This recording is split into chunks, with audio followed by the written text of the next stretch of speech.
États-Unis, une soixantaine de blessés dans une collision ferroviaire. Une soixantaine de personnes ont été blessées, dont 5 grièvement, lors de la collision de 2 trains de banlieue en pleine heure de pointe vendredi dans le Connecticut, nord-est des États-Unis, a indiqué le gouverneur de l'État, Dan Malloy. L'un des blessés se trouve dans un état très critique, précise un message du bureau du gouverneur sur son compte Twitter.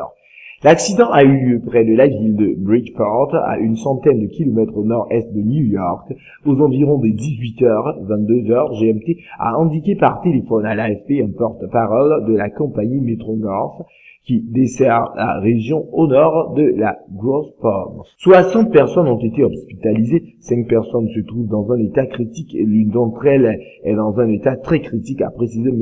Malloy sur Twitter. Peu de temps avant, le porte-parole de Metro-North avait évoqué les chiffres d'une cinquantaine de blessés, dont 4 dans un état grave ou critique. La collision s'est produite entre un train qui se dirigeait vers New York et une autre en direction de New Haven. Le train en direction de l'Est a déraillé et est entré en collision avec le train qui allait en direction de l'Ouest.